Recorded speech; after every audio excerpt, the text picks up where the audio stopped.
Today my setup was a 7-foot 2-inch medium extra fast rod, size 30 reel. I like the larger diameter reel. It helps me cast. I get better distance on my casting.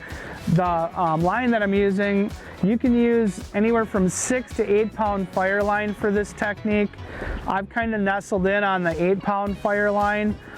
But no matter what, you want to use high vis. It's such an important part of this this scenario. Actually, any type of jigging situation, you're going to see that I'm going to have high vis on. I connect that with 15 pound Berkeley fluorocarbon. The fluorocarbon does two things for me. It's extremely abrasion resistant, which is important on the Great Lakes with zebra mussels. But once again, getting back to that medium extra fast, I'm in every time that I pop that bait, I'm almost into the meat of it so that I can get a good hook set.